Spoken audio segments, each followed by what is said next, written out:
Salut à tous. Backseat, c'est le talk show d'actualité politique sur Internet. Si vous voulez nous soutenir, n'hésitez pas à rejoindre le Club Backseat pour 15 € par mois en cliquant sur le lien dans la description. Bonsoir Charles de Courson. Bonsoir. Merci d'avoir accepté notre invitation sur le plateau de Backseat. On est très heureux de vous accueillir. On a eu l'occasion sur ce plateau de parler longuement des affres de l'Assemblée nationale et de ce qui se passe en ce moment sur le budget, ce texte dont vous êtes le rapporteur général. Mais avant ça, je voudrais qu'on parle un petit peu de vous, Charles de Courson. Vous êtes un député que j'ai souvent du mal à décrire à mes abonnés.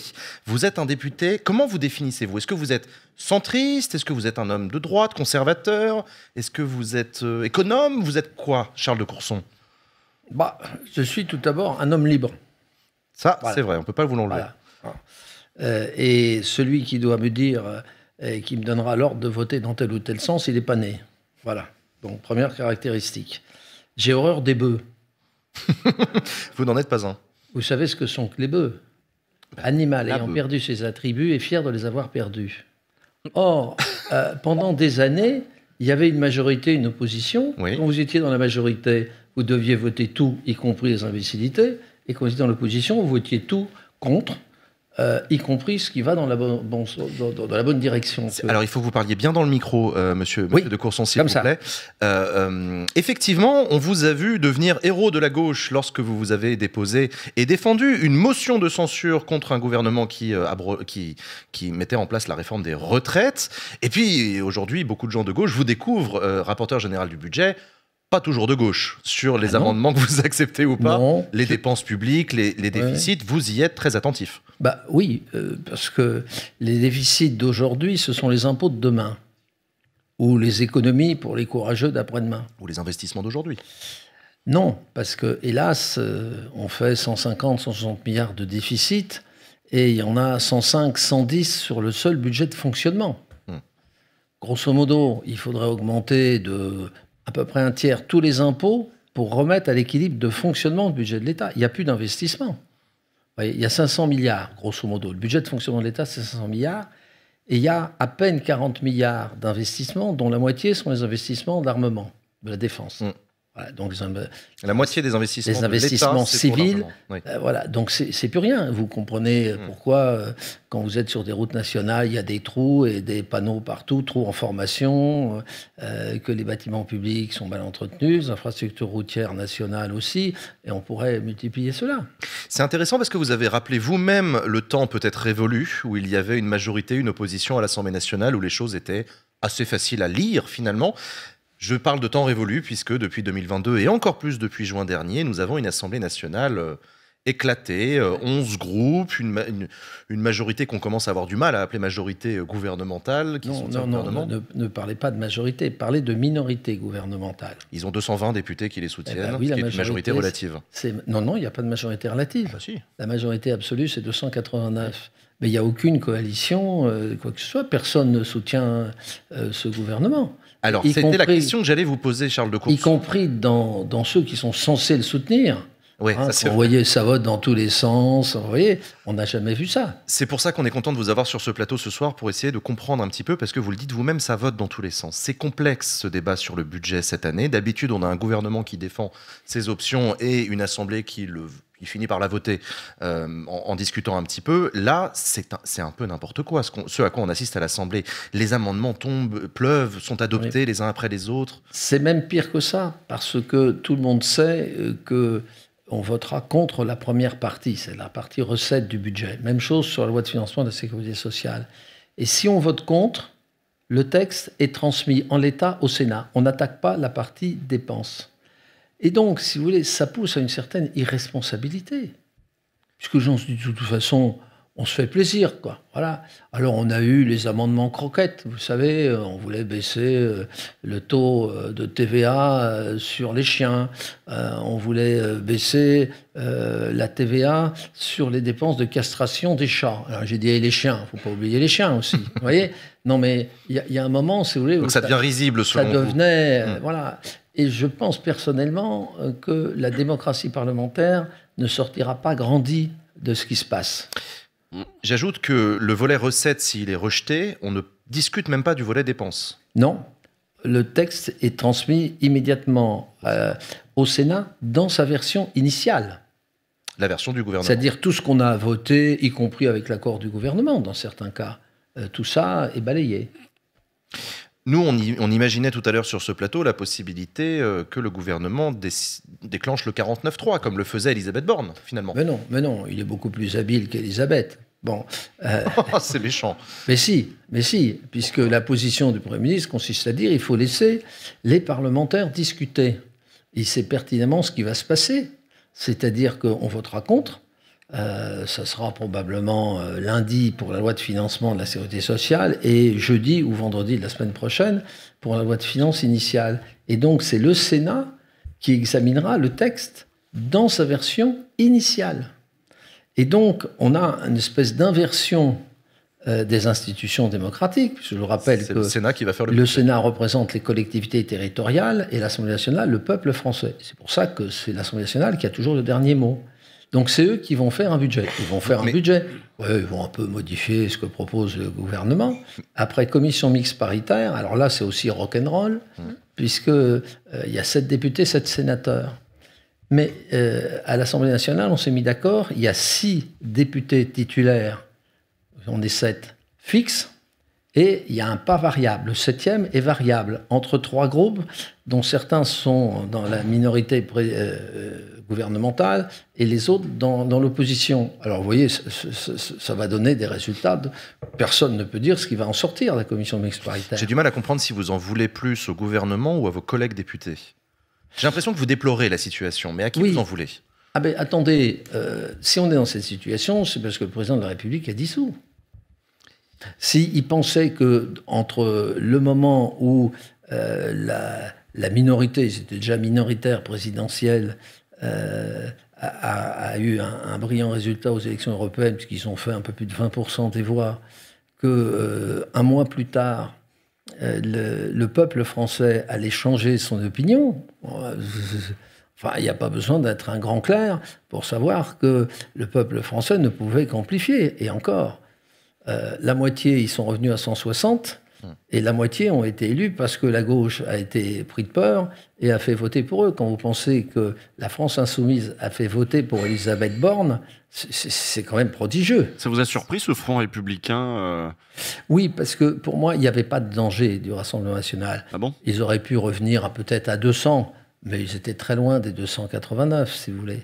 Mais ce n'est pas la première fois, si vous voulez, que la gauche est prise de panique. Souvenez-vous. Vous accusez la gauche d'être responsable de l'élection des députés macronistes? La moitié d'entre eux. La moitié, pas moi. Tous les observateurs politiques peuvent vous confirmer. Oui, c'était le désistement républicain. Oui, ils seraient devenus. Oui, mais dans un seul sens. Puisque je rappelle que les républicains n'ont pas joué le jeu dans l'autre sens. Hein. Bien. Donc, il n'y avait pas un vrai front entre nous. Et donc, le résultat de tout ça, si vous voulez, c'est qu'on a un Parlement complètement éclaté et que le pays est ingouvernable. Faut dire les choses. Safia ? J'ai une question. Alors, je vous avoue, monsieur de Courson, vous allez vite, très vite. Moi, je ne sais pas si je dois vous poser une question sur votre duo avec Éric Coquerel, si on part directement du budget, ou là, dans l'ambiance dans laquelle on est, sur, on va dire, l'ambiance du débat parlementaire. Je vais faire mon choix. Je vais d'abord poser une question sur le débat parlementaire. On est dans une ambiance où, nous, de l'extérieur, on a l'impression, c'est pas toujours facile de comprendre, mais qu'il y a de multiples impasses institutionnelles. Et puis, en lisant aussi de nombreux médias qui font leur travail, on entend une ambiance, par exemple, du côté de Bernard Arnault ou d'LVMH, ces grands entrepreneurs qui vont nous dire qu'ils sont gênés quand les débats parlementaires ont lieu, notamment sur l'imposition des grandes fortunes. D'un côté, il y a la Macronie qui essaye de répondre à cette volonté, en essayant de préparer un plan. Vous voyez, il y a Le Monde qui a essayé de sonder, notamment, etc., en se disant, bon, de toute façon, si on limite la casse à l'Assemblée nationale, on a l'hypothèse de la commission mixte paritaire dont vous venez de parler, et pourquoi pas du 49-3. Vous, en tant qu'homme qui semble attaché à la démocratie parlementaire, là, vous en avez beaucoup parlé. Est-ce que vous pensez que l'Assemblée nationale est encore une institution qui a une marge de manœuvre? Que diriez-vous à des personnes qui pensent que le débat parlementaire aujourd'hui n'est qu'une mascarade en réalité et qu'on sait déjà ce qui est écrit à l'avance, quoi? Charles de Courson. Non, je dirais pas ça. Je dirais pas que c'est pas une mascarade. Il y a des collègues qui se comportent pas bien. Qui donne une image épouvantable d'une démocratie. Regardez les débats, vous verrez tout de suite. Hein. Vous voyez, des gens qui ne parlent pas, ils crient. Voilà. Parler de la France insoumise, Charles de Courson. Non, il n'y a pas que. Il D'accord. y en a d'autres. Bien. Donc, ils ne se rendent pas compte que ça donne une image épouvantable. Mais Et je ne leur sais pas dis- si c'est ça qui choque ou plutôt l'issue en réalité des débats. Ah ben, quand il n'y a pas de majorité, si vous voulez, vous pouvez avoir des coalitions, des coalitions, des votes ponctuels, un peu dans tous les sens. C'est ce qu'on a vu. Et en plus, la minorité gouvernementale, comme je l'appelle, a été largement absente. Ils ont été entre 25 et 35 pendant tous les débats la semaine dernière. Mm. C'est incroyable. Alors, C'est ils préparent leur incroyable. réélection, ils font du terrain pour... Alors- Parce qu'en fait, c'est ça dont on a l'impression. C'est-à-dire qu'en fait, tout le monde est déjà dans l'élection, tout le monde est en train de prouver quelque chose à son électorat, ou alors est en train de labourer sa circo Oui. directement. Quoi. Oui, enfin, Personne vous n'a savez, vraiment le... on est avant tout élus et battus en fonction d'un contexte national entre nous. Ceux qui ont un véritable ancrage territorial, il y en a quelques-uns, mais c'est une petite minorité. Ouais. Donc, je dis toujours à mes collègues, soyez zen. Hein, vous pouvez travailler beaucoup, c'est pas pour ça que vous serez réélu ou battu. D'ailleurs, hein, c'est un contexte national. Mais je pense que c'est quand même la preuve que nous avons un mauvais système électoral. Moi, j'ai toujours défendu qu'il faut au moins une dose de proportionnel. Vous voyez ? Alors, la proportionnelle, aujourd'hui, est réclamée par le Rassemblement national et par la gauche. Oui, Le gouvernement Michel Barnier a laissé entendre qu'il n'était pas fermé à la réflexion absolument. au tout début. Est-ce que vous pensez que d'ici à l'été prochain, une loi sera adoptée? Ah ben, moi, je le souhaite. Parce qu'il y a d'autres courants politiques qui y sont favorables. Qui est défavorable? Une infime minorité, une partie des Républicains. Une partie des Républicains. Voilà, mais c'est tout. Mais ils sont 47. Alors, vous voyez, il y en a peut-être 20 ou 30. Ouais, sur 589, c'est pas eux qui vont l'empêcher. Moi, je pense que ça permettrait, si vous voulez, une plus grande liberté des différents courants politiques. Vous voyez, et que chacun puisse s'exprimer. Parce que quand on discute avec nos collègues socialistes qui ont fait une alliance électorale, hein, avec la France insoumise, les Verts et les communistes, on voit bien qu'ils sont d'accord sur pas grand-chose. Vous voyez, ils ont des positions extrêmement diverses selon les sujets. Et donc, ça libérerait, si vous voulez, les différents courants.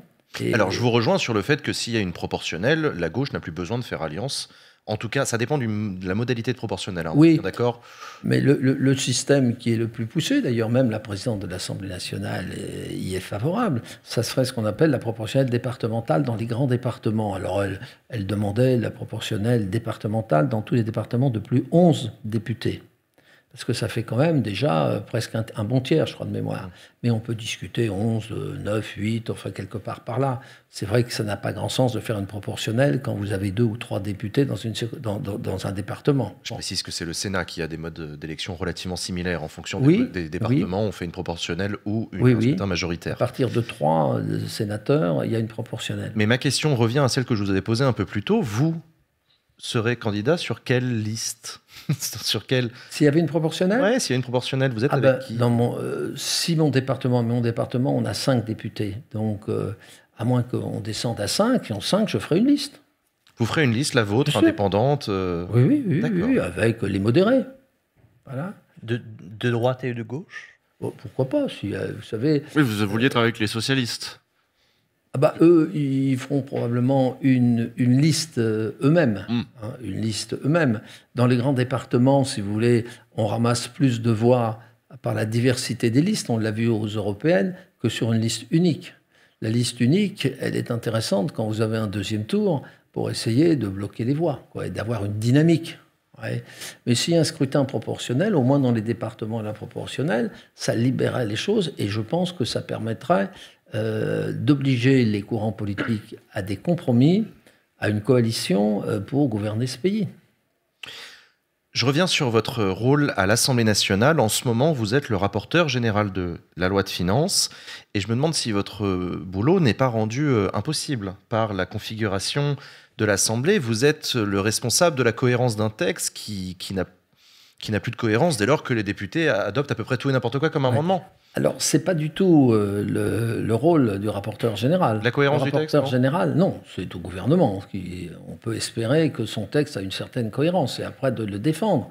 Non, le rôle du rapporteur général, c'est d'éclairer ses collègues amendement par amendement. C'est pour ça que quand vous avez 3800 amendements, et il faut argumenter amendement par amendement.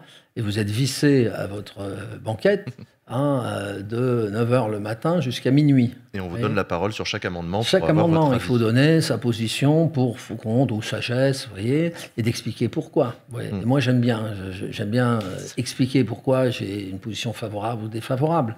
Donc c'est vrai, c'est extrêmement intéressant parce que on balaye, si vous voulez, un nombre de sujets enfin considérables. Et puis, il faut avoir une bonne connaissance pour les recettes du droit fiscal, des problèmes internationaux, enfin tout. Et puis surtout, comment les acteurs économiques ou nos concitoyens, si vous voulez, si on fixe telle règle, vont s'y ajuster, voire s'y adapter. Vous voyez. Donc, c'est extrêmement intéressant. Mais c'est usant. On a fini samedi dernier une partie des recettes, puisqu'on a encore 1500 amendements, on en a fait à peu près 1200. J'étais épuisé. Hein. Bah, j'imagine, oui. Alors là, j'étais à ramasser. C'est un marathon, le budget, effectivement. Safia. Oui, monsieur de Courson, vous venez de dire que vous êtes plutôt intéressé, vous aimez bien dire pourquoi vous êtes favorable ou moins favorable à certaines mesures. J'ai une question particulièrement sur le débat par rapport au budget. La sécurité sociale, elle est rabotée de 15 milliards, il me semble. Et puis, le débat sur la sécurité sociale, elle a ouvert un débat pour toute la droite et l'extrême droite autour de l'AME, donc de l'aide médicale d'État destinée aux étrangers. Alors, Monsieur Barnier a dit qu'il était favorable à un gel consacré aux moyens sur ce dispositif, mais Bruno Retailleau, c'est une autre musique, le ministre de l'Intérieur, qui dit qu'il veut transformer l'AME en aide d'urgence pour les étrangers, mais en réalité, c'est dans le débat public constamment des attaques et des attaques sur l'AME, même parfois des mensonges qui sont dits, notamment par l'extrême droite. On a entendu parler pendant très longtemps de ces fameuses opérations soi-disant oreilles esthétiques, etc. Justement, est-ce que vous pouvez, sur ce plateau de Backseat, vous positionner sur ce débat concernant, d'une part, ces 15 milliards rabotés pour la sécurité sociale, et est-ce que vous êtes favorable à tout ce débat public autour de l'AME ? Moi, ma position, elle est très simple. C'est que, à défaut d'être généreux, il faut être intelligent. Or, on a besoin de soigner les étrangers en situation irrégulière, pour des raisons de santé publique. Vous avez un certain nombre de ces étrangers, par exemple, qui sont tuberculeux. C'est très intelligent. Les extrémistes qui disent qu'il faut couper, ça coûte 1,2 milliard sur un budget de 500 milliards. Oui, c'est rien du tout, on le rappelle. Il faut quand même rappeler ce que c'est. C'est très peu. C'est le budget de l'État, c'est pas le budget de la sécurité sociale. Et donc, le seul débat intelligent, c'est de savoir jusqu'où on va, c'est-à-dire ce qu'on appelle le panier de soins. C'est-à-dire, est-ce qu'on soigne jusqu'à tel niveau ou tel autre niveau ? Alors, on a vu des extrémistes dire c'est scandaleux. Certains se sont fait passer des anneaux gastriques, vous savez, des gens qui sont en surpoids. Hein, il y a eu un cas qui était quelqu'un qui avait un tel poids que c'était extrêmement grave. Il y a eu un cas, il n'y en a pas eu 36 000, un. Vous voyez ? Oui, c'était pas du confort, c'était de la nécessité médicale. Voilà, absolument. Voilà. Et donc, on peut peut-être un peu réduire, on peut discuter, on l'a déjà fait, un peu réduire le panier de soins, vous voyez. Mais il faut absolument soigner les étrangers en situation irrégulière, car sinon, ce sont nos propres concitoyens qui risquent d'être contaminés. Donc, je dis, mais soyez un peu pragmatiques. J'ai vu des parlementaires qui avaient déposé des amendements autrefois pour supprimer l'AME. Mais je dis, mais c'est n'importe quoi. C'est n'importe quoi. On peut discuter du panier de soins. Ça, c'est une discussion sérieuse. Mais n'allez pas dire cela. Alors d'autres disent en plus, c'est scandaleux, ils sont mieux soignés que nos malheureux concitoyens qui doivent payer des complémentaires, enfin, etc., etc. Ça n'est pas exact, parce que la couverture est plus étroite que la couverture du régime général ou de la CMU pour les gens les plus modestes. Puisque dans la CMU, c'est le régime de base plus une complémentaire qui est payée par les contribuables. Et les 15 milliards rabotés à la sécurité sociale, vous estimez que c'est un danger pour la santé des Français ? De raboter les 15 milliards à la sécurité sociale. Les 15 milliards, ça dépend de ce quoi. Il y a un grand débat sur les exonérations de charges sociales patronales. Il y en a, on frise les 80 milliards. C'est une somme considérable. Et donc le gouvernement s'était appuyé sur des études d'économistes qui expliquent, ce qui est vrai d'ailleurs, c'est qu'on a ce qu'on appelle la trappe au bas salaire. On a 17% de nos concitoyens qui sont au SMIC. Et quand leur patron veut les augmenter, pour augmenter de 100, pour qu'il y ait 100 de salaire net, ça coûte 500. Parce qu'il y a tout un système, si vous voulez, qui fait que dès que vous montez, vous payez beaucoup de cotisations sociales. Bon, donc ça, c'est un vrai problème. Mais ce qui était proposé par ces économistes, c'est de faire une espèce de courbe qui était satisfaisante intellectuellement et qui aboutit à augmenter de 4 points, c'est-à-dire 4 points de cotisation sur le SMIC, entre SMIC et 1,3 SMIC. Toutes les études montrent que ces charges sont d'un effet discutable, sauf pour les bas salaires. Donc, si vous voulez, ça a explosé. Même des membres de la minorité gouvernementale sont venus voter contre. Moi, le premier, d'ailleurs. J'ai dit, c'est pas ça. Moi, j'avais proposé une toute autre solution. C'est que vous avez des exonérations générales qui vont jusqu'à 3,5 SMIC, c'est-à-dire 6 000 € par mois. Mais j'ai dit, mais descendez de 3,5 à 2,5. Ce que préconisait d'ailleurs un certain nombre de travaux d'économistes. Ouais, ça me paraît juste. C'est des économies justes. Mais ce que proposait le gouvernement, puisqu'il réformait, il se ramassait 5 milliards. Bon, voilà, au passage. Bon, c'est pas une bonne approche. D'ailleurs, même des membres de la minorité gouvernementale sont venus dire que c'est pas ça ce qu'il faut faire. Et à juste raison. Emilien ? Oui, il y a une question que je me posais en vous écoutant et puis en suivant de manière générale les débats sur le budget, c'est, je le résume un peu à gros traits, mais on a l'impression qu'il n'y a pas le temps. C'est-à-dire que, comme je l'ai dit, il y a une règle de 40 jours pour pouvoir examiner le budget. Il y a des amendements à ne plus savoir qu'en faire. Il y a des gens qui doivent retirer leurs amendements pour qu'on ait un peu le temps. On a l'impression qu'il y a des gens qui rajoutent des amendements pour qu'on n'ait pas le temps d'examiner certains textes. Et donc, je me posais la question, c'est finalement un peu à qui la faute ? Est-ce que les groupes ont parfois des politiques, on a beaucoup pointé LFI, mais en réalité les Républicains aussi déposent énormément d'amendements, bien pire. En fait, à qui la faute ? Est-ce que c'est des règles constitutionnelles qui limitent tout ça ? Est-ce qu'il y a un manque peut-être de moyens ? Parce qu'il faut avoir des assistants parlementaires pour arriver à tout compulser, regarder les études d'impact, enfin, c'est monstrueux, vous l'avez dit vous-même. Non, le problème de fond, on a 40 jours pour voter en première lecture le projet de loi de finances. Et ce qu'on a vu ces 2 dernières années, c'est l'explosion du nombre d'amendements. Si vous voulez, dans ces délais, on est capable raisonnablement d'examiner 1200, 1300, d'avoir une vraie discussion au fond. On est à 3800. Donc moi, quand j'ai vu ça, je suis intervenu auprès des 11 groupes en disant, écoutez, c'est pas sérieux. Parce que vous savez pertinemment qu'on n'arrivera pas à les examiner dans les délais impartis. Et donc, vous faites le jeu du gouvernement en faisant cela, et qui va aboutir à quoi ? Eh bien, que le texte, il sera transmis au Sénat. Et donc, tout le travail qu'on aura fait en commission et en séance publique sera perdu. Vous voyez ? Donc, alors, certains ont accepté, et puis l'autre chose, certains en ont retiré, mais pas assez, et d'autres, si vous voulez, ce qu'on n'a jamais vu non plus, c'est que les groupes qui sont censés soutenir le gouvernement ont explosé le nombre d'amendements. 45% des 3800 venaient des 4 groupes, et surtout d'ailleurs du groupe Les Républicains. Ce qui est inhabituel, c'est très inhabituel. Complètement, on n'a jamais vu ça. Donc c'est de l'obstruction, quelque part. Non, même pas. C'est même pas. C'est que plus personne ne tient ces groupes.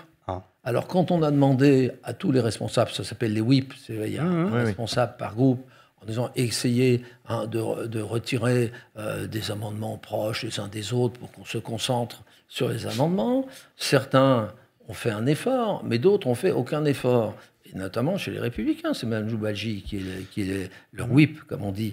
Et elle est revenue, elle était tout à fait d'accord sur cette approche, et elle s'est fait balader par son groupe en disant « pas question, personne ne veut retirer les amendements ». On ne peut pas travailler comme ça. On ne peut pas travailler comme ça. Charles de Courson, quand on construit un budget, quand on est un gouvernement et qu'on construit un budget, on est obligé de tabler sur des hypothèses de travail, notamment des hypothèses de croissance économique, parce qu'on en déduit du coup des recettes et puis des dépenses. Et puis il y a aussi quelque chose qu'on annonce et sur lequel on table, c'est le pourcentage de déficit public. Il se trouve que le déficit de l'année 2024 a d'abord été présenté comme un peu plus supérieur à 3%, puis Bruno Le Maire, à l'époque qui était le ministre, parlait de plus de 4,4% du PIB de déficit. Et finalement, à la rentrée, en septembre-octobre, on apprend que le déficit était en réalité de 6,2%. Devant cette nouvelle, des députés, dont vous, je crois, ont décidé de déclencher une commission d'enquête pour se poser une question que donc je vous pose. Est-ce que, Charles de Courson, selon vous, le gouvernement a menti sciemment aux Français et au Parlement sur le niveau du déficit public dans la perspective des élections européennes et des Jeux Olympiques? Alors, notre commission d'enquête, c'est à elle de faire le partage entre ce qui relève d'erreurs de prévision qui peuvent peut-être s'expliquer et d'une dissimulation. Voilà. Mais moi, je pense, et d'ailleurs, M. le maire l'a reconnu, puisque je lui ai posé la question. Qu'est-ce qu'il vous a dit alors? Eh bien, il m'a dit, vous avez raison, M. de Courson. Et parce que je lui ai dit, nous avons les notes, parce qu'on a obtenu les notes entre la direction du Trésor et la direction du budget adressées aux deux ministres. Dès la fin de l'année 2023, alors qu'on n'a pas encore fini de voter le budget 2024, ils savaient que ça dérapait. Et donc, je dis, monsieur le maire, vous le saviez, nous avons les notes qui vous ont été adressées. Et en plus, vous avez plaidé coupable, puisque à peine voté, début février, ils sortent un décret d'annulation de 10 milliards. Alors 10 milliards par rapport à 500 milliards, enfin 2%, comme ça. Et alors le maire répond en disant oui, je suis tout à fait d'accord avec vous, monsieur de Courson, mais moi je voulais une loi de finances rectificative pour recaler tout ça de printemps. Non, mais je vous dis ce qu'il a dit. Oui, c'est ce qu'ils disent. Oui, c'est ça, ce qu'il dit. J'ai Mais mal à le croire. on m'a empêché. Alexis Oui. Keller, Et alors, apparemment. en fait, ce qui s'est passé, c'est qu'il y a eu une réunion à l'Élysée, et effectivement, le président de la République lui a dit « Je ne veux pas de loi de finances rectificative ». Alors la vraie question, c'est pourquoi ils ont fait ça. Parce que c'était avouer l'échec de leur politique, politiquement. Et il y avait des élections européennes qui sont déjà très mal passées pour eux, mais qui auraient en plus, encore plus planté, si vous voulez, la minorité présidentielle, puisqu'ils étaient déjà minoritaires. J'ajoute, moi, personnellement, que la commission d'enquête, il faut quand même qu'elle explique. Je vous donne l'exemple de l'impôt sur les sociétés. Ils avaient estimé le rendement en 2024 à 72 milliards. L'année précédente, on avait fait 57. À moins que vraiment les entreprises françaises deviennent extrêmement prospères. Or, ce n'était pas du tout leur prévision. Comment s'explique un tel écart? Et ça, la commission d'enquête, il faudrait qu'elle y réponde, tant sur les recettes que sur les dépenses. Parce que le dérapage de 4,4 points de PIB à 6,2, ça fait 1,8. 1,8, ça fait 54 milliards. C'est énorme. Il y en a au moins une trentaine sur les recettes. Et il y en a plus d'une vingtaine sur la dépense. Et pourquoi? Alors les gens ont du mal à comprendre. C'est pas si compliqué que ça, mais parce que dans le budget, dans l'exécution du budget 2023, ils ont reporté 23 milliards de 2023 sur 2024. C'est-à-dire quand on vote 100 sur un crédit, c'est pas 100 que peuvent dépenser les ministres, c'est 100 plus les reports de l'année précédente. Et il y en avait pour 23 milliards, et ils nous ont avoué que d'ici la fin de l'année, ils en utiliseraient au moins 18. Alors, c'est énorme. 18 sur 500 milliards, vous voyez, c'est presque 3,5%. Et donc, il y a eu un dérapage dû à ce phénomène qu'ils ont probablement freiné la dépense fin 2023, mais ceci a explosé en 2024. Je ne sais pas si je suis clair. Expliquer. Si, moi j'ai Ouais, mais compris, perdu, moi, un moment. mais je crois qu'en tout cas, une commission d'enquête parlementaire va tirer tout ça au clair et on aura les résultats avant Noël normalement. Oui, c'était là-dessus d'ailleurs que je voulais vous interroger, mais c'est pas grave, tu l'as dit. Mais sinon, de manière plus générale, revenons à ce gouvernement-là. Moi, vous qui êtes républicain, attaché à un certain nombre de l'état de droit, par exemple, est-ce qu'elles vous ont alarmé ces sorties de Bruno Retailleau sur l'état de droit qui serait pas intangible ou je ne sais quoi? Est-ce que vous avez l'impression qu'on a un ministre de l'Intérieur d'extrême droite là, qui rogne de plus en plus sur un ministre dont le Rassemblement national dit qu'il représente très bien ses idées? Vous partagez ce regard? Non, mais attendez, un ministre... Ou est-ce que c'est beaucoup de bruit pour rien? Un ministre ne peut pas dire que l'état de droit, il s'assoit dessus. Il l'a dit. Qu'est-ce que c'est que ça? Il n'a pas dit tout à fait ça, en vérité, mais c'est ce qu'ont pris les gens. Oh, l'état de droit, comme on dit chez moi, on s'en fout. Non. Non, parce qu'il y a encore une justice dans ce pays. Et donc, si vous faites ça, vous vous ferez annuler. Vous voyez? Et donc, non, c'est pas être républicain que dire cela. Être républicain, c'est respecter les lois, y compris celles que vous avez combattues. Sinon, il n'y a plus de république. Si tout le monde dit, moi, je ne suis pas d'accord avec cette loi, je ne l'applique pas. Il n'y a plus de vie en commun, possible. Vous voyez? Donc, ça, c'est un très mauvais exemple donné. Alors il a commencé à dire qu'on l'avait pas bien compris, etc. Oui, mais hélas, il a dit des mots plus qu'ambigus. D'accord. Oui, tout à fait. Alors, combien de temps est-ce qu'il nous reste? On a le temps, t'inquiète pas. Super. Alors, du coup, je vais revenir à la question du budget. Quand on regarde le budget, je pense que le débat public est remous, c'est assez inquiétant. On parle de la sécurité sociale, de l'éducation, des milliards qui sont rabotés par-ci et par-là. Mais il y a une chose dont on ne parle pas, monsieur de Courson, c'est l'armée. L'armée qui a bénéficié d'une loi de programmation l'été dernier avec une augmentation du budget milliard par milliard, progressivement sur plusieurs années jusqu'à 2030. Je n'ai pas exactement les chiffres en tête. Je vois que vous êtes bon pour donner des chiffres, donc je vous laisserai les données. Mais en tout cas, c'est quelque chose qui est faramineux, qui est de l'ordre de plusieurs dizaines de milliards d'euros. Moi, je pose la question en tant que jeune et en tant qu'étudiante. Quand on pose la question, notamment les universités, à savoir si c'est possible de chauffer cet hiver, quand entre 5 et 6 milliards vont être rabotés aux collectivités et que certains maires vont devoir faire le choix entre chauffer la cantine ou payer bien les agents d'entretien, on se demande si au final les sous à aller chercher ne sont pas du côté de l'armée et notamment du SNU qui en réalité coûte plusieurs milliards d'euros mais dont on voit que c'est un vrai échec. Alors là, vous posez beaucoup de questions. Vous posez la question de la défense. Ouais. J'ai voté, comme l'immense majorité des parlementaires, toutes tendances confondues, la loi de programmation militaire. Y compris, bien sûr, pourquoi ? Notre responsabilité en tant que représentants du peuple, c'est de doter notre pays d'une armée capable de défendre notre pays. Sinon, ça ne sert à rien. Et donc, on a voté une loi de programmation militaire pour remonter le budget de la défense de 3 milliards par an. Vous voyez, on est à 50 milliards à terme d'un an ou de deux. Voilà, 50 milliards, c'est-à-dire 10% du budget de l'État.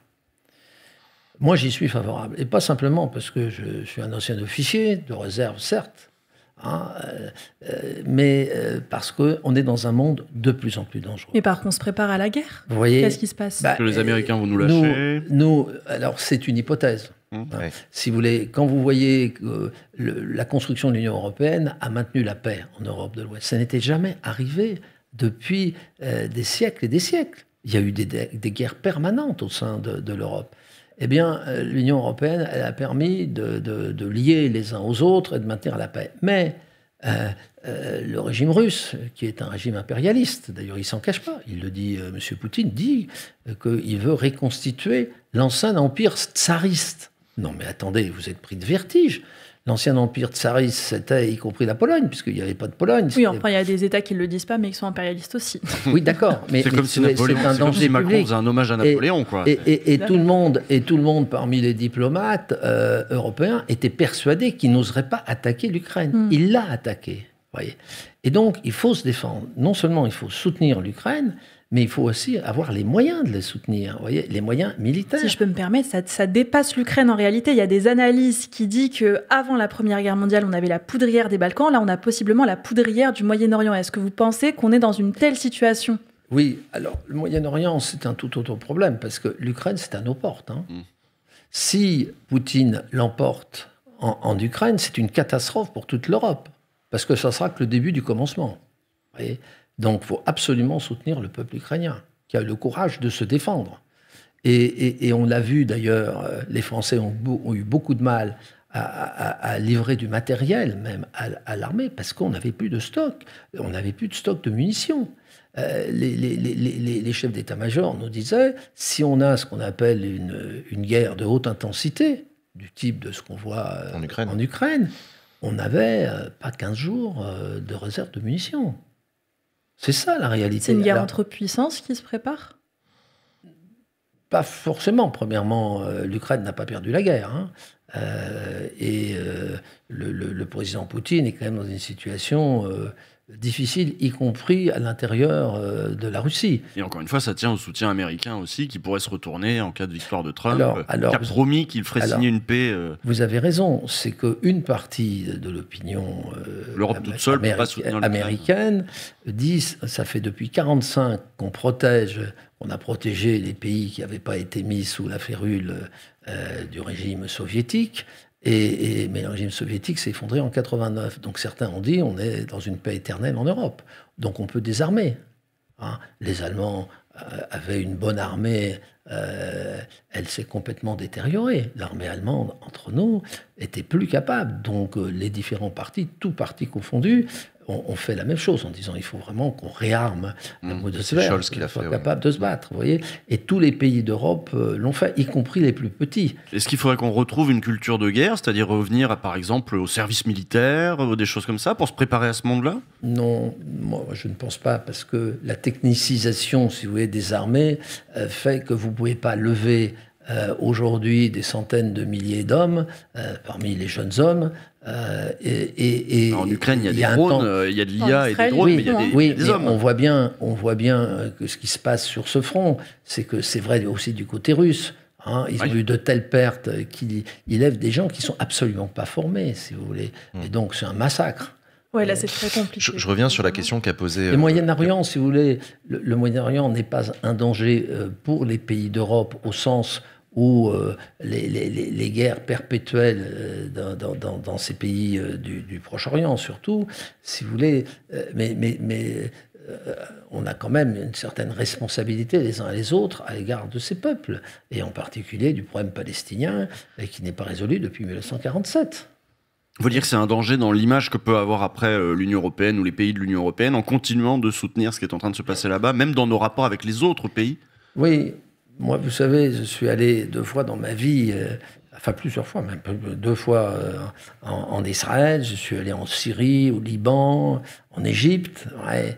On voit que ceux qui ont des idées simples sur le Proche-Orient se trompent. C'est une situation extrêmement complexe, y compris de l'attitude des pays arabes à l'égard des Palestiniens. Ouais. Où selon les pays, l'attitude est quand même assez compliquée. L'idée, si vous voulez, qui était pleine de bon sens, qui était l'idée d'ailleurs de l'ONU en 1947, c'était un État palestinien et un État israélien. L'État palestinien n'a jamais été créé. Pourquoi? Parce que la Cisjordanie a été occupée par la Jordanie. Voilà. De l'autre côté, l'Égypte a occupé Gaza. On oublie que c'est l'Égypte qui a géré Gaza pendant des années, jusqu'en 67. Hein. Voilà. Et donc, si vous voulez... Et après, il y a eu Israël qui a occupé Gaza aussi, jusqu'à Ariel Sharon. Absolument. Ils ont occupé Gaza, mais suite à la guerre des 6 jours. Hein, ils ont occupé Gaza de 67 et ils ont redonné en 2005. Voilà. Mais les Égyptiens n'en veulent pas. Parce qu'ils ont peur des islamistes. Il faut dire les choses telles qu'elles sont. Les Américains avaient proposé un accord aux Égyptiens de dire, bon, on évacue les 2 200 000 Palestiniens de Gaza et on les installe en Égypte. Ah ben, si, a dit, il n'est pas question. Hein, moi, je me bats contre les islamistes. Je ne vais pas accepter... oui. Donc, parce que les Palestiniens n'étaient pas d'accord. Mais bon. En plus. On s'éloigne un petit peu du sujet qui vous concerne directement en tant que rapporteur général du budget. Safia a parlé du service national universel, un dispositif qui a été voulu par l'Élysée dès 2017, mis en place par ses gouvernements successifs et dont absolument tous les rapports qui ont été rendus, y compris parlementaires, ainsi que la Cour des comptes qu'on salue, ont tous dit que ça ne marchait absolument pas, que c'était une gabegie financière, une très mauvaise organisation. La commission des finances de l'Assemblée nationale et la commission des finances du Sénat ont toutes deux voté la suppression du service national universel. Se dirige-t-on vers l'abandon, enfin, si je puis dire, de ce dispositif? Moi, je crois que on a fait une grave erreur quand on a supprimé le service militaire obligatoire pour les garçons. Emilien n'a pas... Attendez. Vous disiez l'inverse il y a 5 minutes. Il dit qu'il ne veut pas le rétablir. Ma phrase. Ah, on vous laisse finir. On a fait une erreur quand on a arrêté, si vous voulez, le service obligatoire. On n'a pas créé un système alternatif. Voilà. Qui aurait pu être simplement de demander aux jeunes de faire un service civique. Ça existe, le service civique. Non, un service civique obligatoire. Voyez, mais garçons et filles. Vous, c'est le caractère obligatoire Non, mais à l'époque, on ne l'a pas fait. Et alors après, on dit, mais les Français vivent chacun dans leur coin, puisque l'un des intérêts du service militaire obligatoire, c'était le brassage. territorial, brassage des couches sociales. Ouais. Si, même C'est si pas tant que ça, socialement, les classes sociales n'allaient pas nécessairement dans les mêmes postes. Non, dites pas ça. C'est vrai qu'il y avait des alternatives au service militaire, Ah ouais, qui il y avait étaient la coopération, etc. Bon, il y avait des échappatoires, et il y avait déjà 25% des garçons qui ne le faisaient pas pour des raisons médicales. Hein. Donc, il y avait... Bon, l'égalité devant le service militaire n'était plus... Et on n'avait pas besoin. Est-ce que c'est vraiment ça qui crée la cohésion du peuple français? Non, mais il y a une vraie réflexion à mener, si vous voulez. Comment essayer de faire comprendre aux jeunes Français qu'ils appartiennent au même peuple? Et l'école, c'était pas fait pour ça de base, l'école? Il y a plus ou moins l'école Ah bah, qui est censée faire ça. Non, mais l'école a son rôle. Hein, Bah, mais- c'était surtout ça le rôle de mais- l'école. Oui, mais l'obligation scolaire, c'est jusqu'à 16 ans. Hein, ouais. Puis il y a Bah, tout le c'est système pas mal, privé. quand même, hein. Oui. À niveau brassage, pareil, Bah, l'école. déjà, avec, oui. après, Si on c'est veut du intéressant, brassage, les plus de bourgeois privé vont dans pas ce dans les cas-là. mêmes Mais vous n'avez écoles, pas le phénomène de brassage Bah non. Il y a- à l'école. Eh ben, Parce que les faudrait gens, c'est peut-être le faire là. territorialisé. Ah, vous avez raison, il y a un problème de carte scolaire. Ça, c'est tout à fait Voilà. vrai. Donc, Tout à fait vrai. c'est Il faut Mais peut-être ceci étant, travailler je reviens sur le SNU qui, Donc- encore une fois, est un dispositif qui ne donc- fonctionne pas. Moi, je vais répondre très clairement. Je pense qu'il faut le supprimer. D'accord. Mais est-ce qu'on peut le remplacer par quelque chose d'autre? Voilà. Alors ça, c'est vrai, c'est quitte à le supprimer, si on pouvait garder l'argent dans les crédits jeunesse, ce serait bien. Parce que juste le supprimer et supprimer tout Qu'est-ce qu'on l'argent. va faire toutes Ouais. ces casquettes, Non, mais les cascades, c'est pas très grave. ces Mais, polos Non, mais et ça ne joue que sur quelques milliers de jeunes. Hein, je veux dire, c'est une très oui, petite c'est justement, c'est minorité. très, et c'est énormément d'argent pour très peu de Voilà. jeunes. Donc, cet Moi, argent je serait l'ai très rencontré, hein, parce qu'il y en a dans mon département. Alors, j'ai interrogé les jeunes qui font le SNU. Globalement, ils sont plutôt contents. Non, moi, plusieurs m'ont dit, ça m'a remis de l'ordre dans ma vie. Vous voyez, On au rappelle sens, on rappelle que c'est voyez, facultatif aujourd'hui. voilà. Oui, c'était Tout à c'est fait. normal C'est qu'ils des soient contents. volontaires. Oui, mais ils disent, Parfois, ouais, c'est les parents qui sont volontaires et un peu moins les gamins. oui, mais Oui. garçons et filles, moi j'ai interrogé garçons et filles, ils étaient globalement contents, en disant ça m'a fait du bien en quelque sorte, ça m'a remis, si vous voulez, sur une vie plus réglée, plus voilà. Bon. Ça, c'est pour ceux qui n'ont pas fait d'installation. Mais il peut y avoir d'autres idées que celles du SNU. Voilà pour le SNU. Émilien, Oui, vous avez été très longtemps maire d'une dans le micro. petite ville, un village, Non, faut le dire. commune, 400 D'accord. habitants. 400 habitants. Bon, un village, très joli par ailleurs, mais voilà. Vous avez été, je ne sais plus si vous êtes encore conseiller départemental, en tout cas vous avez été premier vice-président du conseil départemental de la Marne. Aujourd'hui, on dit beaucoup, ce qui a vraiment dérapé dans les finances publiques, c'est les collectivités locales. Alors, ce n'est pas le budget de l'État, mais néanmoins, les collectivités locales dépensent trop, elles ont embauché partout, etc. Je ne sais pas si c'est vrai, je ne me suis pas assez penché. Il n'empêche que les collectivités locales jouent un rôle de plus en plus important malgré tout. Enfin, il y a une tendance plutôt sur le très long terme décentralisatrice. Elles ont joué un rôle de premier plan dans des crises comme le Covid. Elles bénéficient quand même d'une certaine confiance, en tout cas pour les communes, de la part des citoyens. Vous qui avez été dans ces instances-là, notamment département plutôt rural, est-ce que vous pensez qu'il y a matière à raboter? Au contraire, est-ce qu'on les traite un peu mal? On les traite très mal. Et surtout, il y a eu une évolution qui a été accentuée par, disons, la Macronie, pour faire simple, qui est de supprimer l'autonomie fiscale locale. Grosso modo, c'est une vieille thèse, si vous voulez, du ministère des Finances, c'est que dans un monde ouvert, il ne peut plus y avoir pratiquement de fiscalité locale.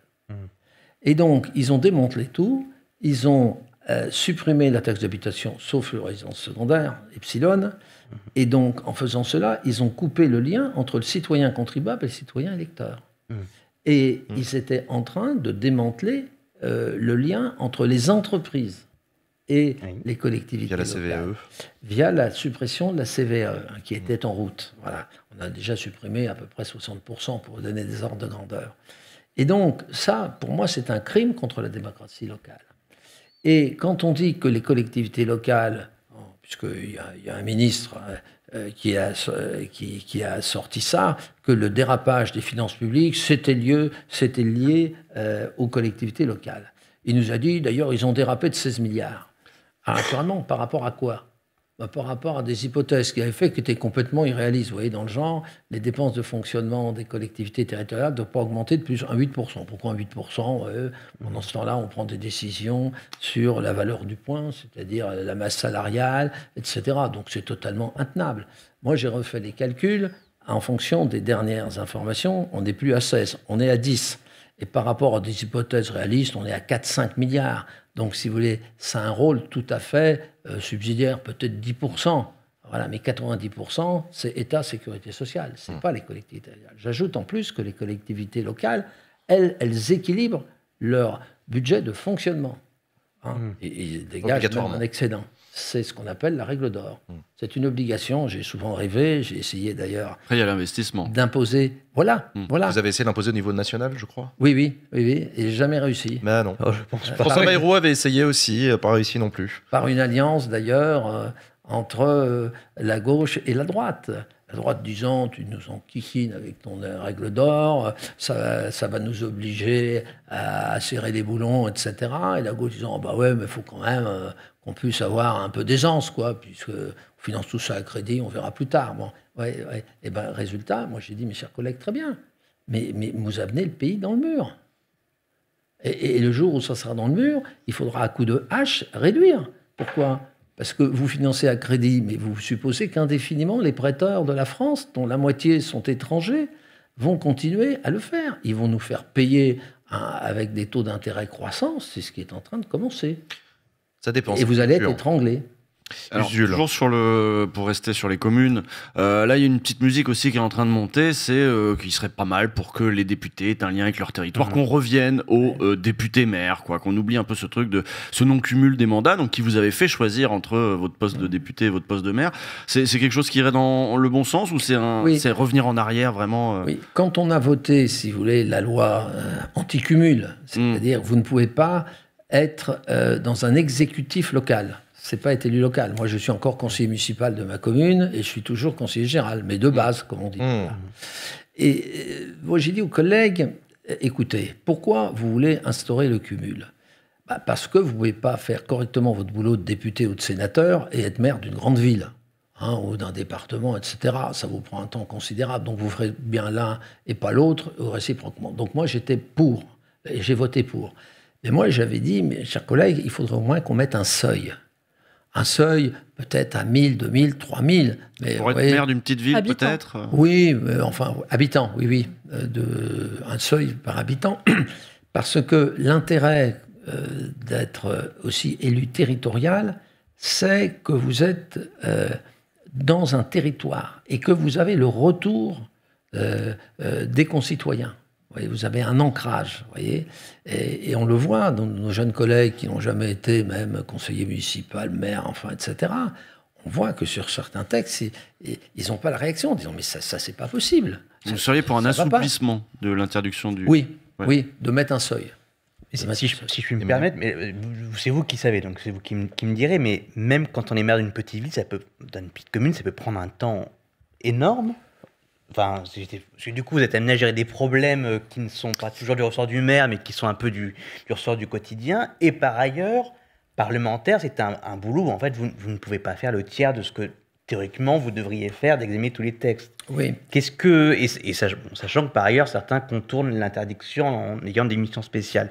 Qu'est-ce que vous qui avez fait un peu tout en même temps? Moi, j'ai été pendant 32 ans maire de ma commune, et dans ces 32 ans, j'ai dû être pendant au moins 25 ans, tout à la fois député, maire et président de mon intercommunauté, et vice-président du conseil général chargé de tous les problèmes scolaires, des pompiers et quelques autres compétences. C'est pas mal. J'ai assumé, mais je faisais que ça. Oui. Je faisais que ça. Voilà, samedi, dimanche, je faisais que ça. Vous arriviez à tenir tout. Oui, mais moi, je suis un vieux célibataire. J'aime travailler, vous voyez. J'aime travailler. En plus, ça ne me coûte pas. Si c'est le prix à payer, le célibat, je suis pas sûr que ça donne vraiment beaucoup. Travailler est une condamnation, vous voyez. Moi, non. Je suis pour le célibat des mères, moi. Je suis pour le célibat des mères, ouais. Donc, tout ça pour dire qu'il faut être raisonnable en toute chose, il faut être équilibré. Oui. Donc, c'est pour ça que moi, je préconisais, je pouvais être maire d'une petite commune de quelques centaines d'habitants. Quand vous y consacrez une demi-journée, une journée par semaine, c'est déjà beaucoup. C'est déjà beaucoup. Donc, si vous voulez, c'est tout à fait... Mais ça vous maintient un contact direct avec vos concitoyens. Et quand vous voyez des textes arriver, vous dites, mais bon sang, mais dans ma commune, dans mon département, dans ma région, ça va pas, ça colle pas. Vous voyez, il y a une réaction tout de suite. Alors qu'on a des collègues, ils votent des trucs, mais ils se rendent pas compte, quoi. Je dis, mais attendez, attention. Vous voyez, il n'y a pas tout de suite la réaction. Et ça, Charles on de le voit. Courson, on vous sait sensible à la question des libertés publiques, à la question de la lutte contre le totalitarisme. Vous êtes le fils d'un résistant du réseau Prosper, et vous êtes le petit-fils d'un député qui a voté contre les pleins pouvoirs à Philippe Pétain. Quel regard portez-vous sur la montée de l'extrême droite en France? Eh ben, Comment vous les voyez à il faut l'Assemblée? analyser Vous les n'avez pas l'air de causes. paniquer. Non, moi, j'essaie de... Quand il y a un phénomène, il faut en analyser les causes. Alors c'est quoi les causes? Quelles sont les causes? Il y a un premier problème, me semble-t-il, c'est le sentiment d'abandon d'une partie de notre territoire, et pas simplement les territoires ruraux, dans lesquels le Rassemblement national a fait un tabac, mais aussi une partie des territoires urbains. Voilà. Donc le sentiment qu'au fond, il n'y en a plus que pour les très grandes métropoles. Le reste, on passe ça par perte et profit. Vous voyez, moi qui suis issu de ce monde-là, j'ai dit, mais vous êtes complètement fous. Voilà. Et donc, il faut avoir une politique d'aménagement, de développement du monde rural. Il y a un deuxième facteur qui est le sentiment d'une perte d'identité. L'identité française, vous voyez, nos traditions, nos habitudes alimentaires, enfin, vous voyez. Voilà, C'est un sentiment, on est d'accord. Ah oui, mais c'est un Ah, je veux dire. sentiment, qui est un sentiment, si vous voulez, qui est réel. Vous voyez, moi, Qui est entretenu aussi. Enfin voilà. ah ben, après, on exploite cela, mais il existe. Il ne faut pas le nier. Vous voyez, il y a un troisième facteur qui est l'insécurité. Donc, quand les gens ont peur, ils disent bon. Pareil, le sentiment aussi d'insécurité. Pareil, ouais. Oui, mais c'est pas qu'un sentiment dans certains secteurs. Oui, mais aujourd'hui, les chiffres sur les différentes décennies ne prouvent pas une augmentation par rapport aux années 80 à l'échelle nationale, par exemple. Alors, vous avez quand même une concentration. Quand vous voyez les gens, ils voient ça à la télévision. Quand vous voyez Voilà, ils ce voient qui est ça à devenu la Marseille. télévision. Non, mais Non, quand mais vous voyez c'est important que vous le disiez. des quartiers entiers où la République n'exerce plus son autorité. Moi, je peux vous le dire, hein, je viens de Marseille, je ne sais Ouais. pas si c'est tellement la République qui n'exerce pas son autorité ou, entre guillemets, la République qui a volontairement décidé de se retirer parce qu'elle décidait que les ghettos et les Noirs et les Arabes, etc., elle n'en avait rien à faire. Il y a aussi un peu Non, de mais ça. il peut y avoir les deux phénomènes, si vous voulez. Mais les Surtout. gens, ils constatent ça. Ils constatent, on dit, mais comment est-ce possible dans ce pays? Et puis, il y a le problème de l'immigration. C'est-à-dire L'immigration, c'est-à-dire le fait qu'on a des vagues d'immigration clandestine. Et qu'on à a l'échelle de l'immigration légale, encore, là, c'est une Oui. proportion minime. C'est vrai. C'est epsilon. Mais les gens disent, mais comment est-ce qu'il peut y avoir autant d'immigrés en situation irrégulière? Les immigrants en situation régulière, il n'y a pas de problème. Parce que l'État ne régularise pas. Alors, non, mais il y a aussi le fait que quand on prend des personnes en situation irrégulière et qu'ils sont expulsés, ça s'appelle les OQT, les obligations de quitter le territoire. Vous connaissez le taux d'exécution des OQT, Mais 6%. Prenons-le autrement parce que ça, c'est. Et donc les gens disent, mais c'est pas possible, donc il n'y a plus d'autorité, il n'y a plus de république. Vous voyez, c'est tous ces facteurs qui se mélangent. Et de ce point de vue-là, le Rassemblement national exploite cela. Et est-ce qu'il y a un problème de racisme aussi en France? Ah, Est-ce qu'il y a un problème de racisme? Le racisme existe, Oui. incontestablement. Parce que Ça aussi, c'est un facteur qui fait monter l'extrême droite ou pas plus que ça, selon vous? Oui, enfin, ils surfent aussi là-dessus sans le dire, parce que si vous leur dites vous êtes raciste, ils disent on n'est pas raciste du tout, vous voyez.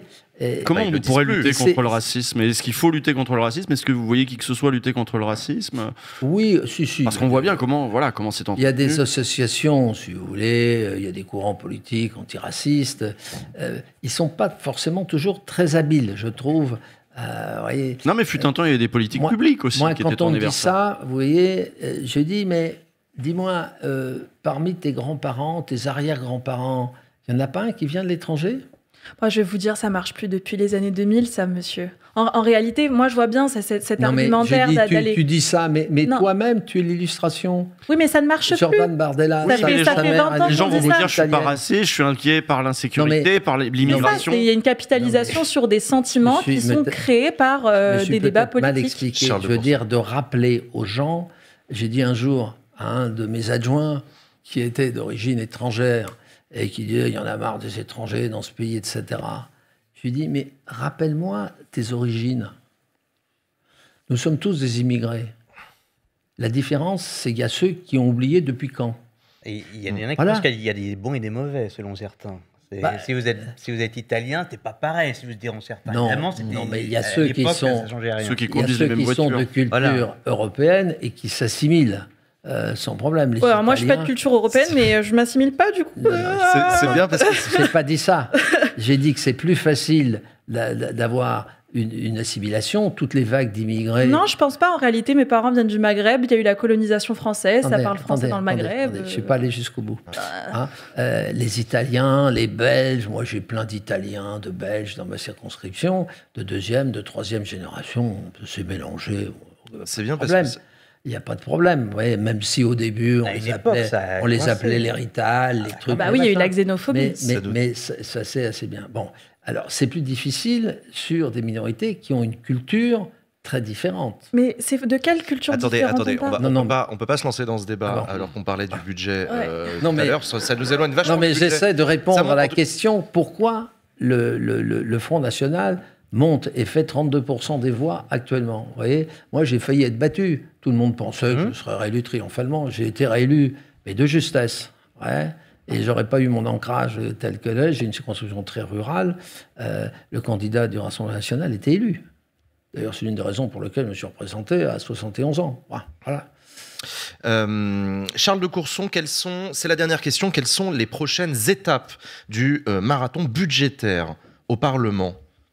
Ah bah c'est très simple, hein. C'est la semaine prochaine où on va, selon toute probabilité, probablement jeudi soir, dans la nuit, voter contre la première partie de la loi de finances. Et donc, on s'arrêtera là et le texte sera transmis au Sénat en l'état initial. Et la loi de financement de la sécurité sociale, il devrait finir lundi, où aussi il y aura un vote contre la première partie, selon toute vraisemblance, et le projet de loi de financement de la sécurité sociale sera transmis au Sénat dans son état original. Et donc, ça va se passer maintenant au Sénat. Et comme au Sénat, il y a une majorité, ils vont faire un budget et une loi de financement de la sécurité sociale. Et après, il y aura commission mixte paritaire. Est-ce qu'elle sera conclusive ou pas? Et puis, vote final à l'Assemblée nationale. Sur quelle version? S'il n'y a pas la version sortie de la commission mixte paritaire, s'il y a un accord en commission mixte paritaire. S'il n'y a pas d'accord? S'il n'y a pas d'accord, eh ben, le gouvernement saisira du texte l'Assemblée nationale, et là, il y aura 49.3. Si vous Oui, voulez, c'est ça, simplement. ouais, d'accord. Mais Oui, en en vote censure. final. Oui, en Et vote en final. censure. Ouais, ouais. Et Ouais. en réaction, il y aura motion de censure. Et Alors, et vous la est-ce voterez. qu'elle sera votée ou pas? Sous Tout vos dépend du vote du Rassemblement Est-ce que, national. parce que la dernière fois qu'une motion de Et de Lyotte. censure a failli être adoptée dans ce pays, c'était vous, Charles de Courson. Oui, c'était moi. Alors là, est-ce qu'il faut s'attendre à ce que vous réussissiez à nouveau? Est-ce que, Alors, est-ce que Vous avez serez... l'avantage d'être apartisan, entre guillemets. Oui, ben, si vous voulez, nous sommes 22 dans notre groupe, on est libre de vote. Oui, Lyotte, oui. Ouais, c'est ce qu'il faut. Bon. Donc, la gauche, ils sont 196, je crois, quelque chose comme ça.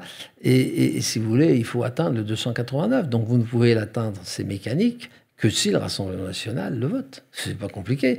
Donc, l'avenir du gouvernement Barnier est entre les mains du Rassemblement national. Ça, c'est très clair. Il le sait, je pense. Bien sûr qu'il le sait, Il d'ailleurs. le sait très bien. Et Marine Le Pen a annoncé très calmement qu'elle ne censurait pas le gouvernement avant l'été prochain, avant qu'il soit possible de faire une nouvelle dissolution. Oh, attendez, elle n'a pas tout à fait dit ça. Hein. Ah. C'est pas très clair. C'est pas très clair. Oui, ça dépend à qui elle parle. Voilà. C'est pas toujours la même chose. Et ils maintiennent le suspense. Ils savent faire ça.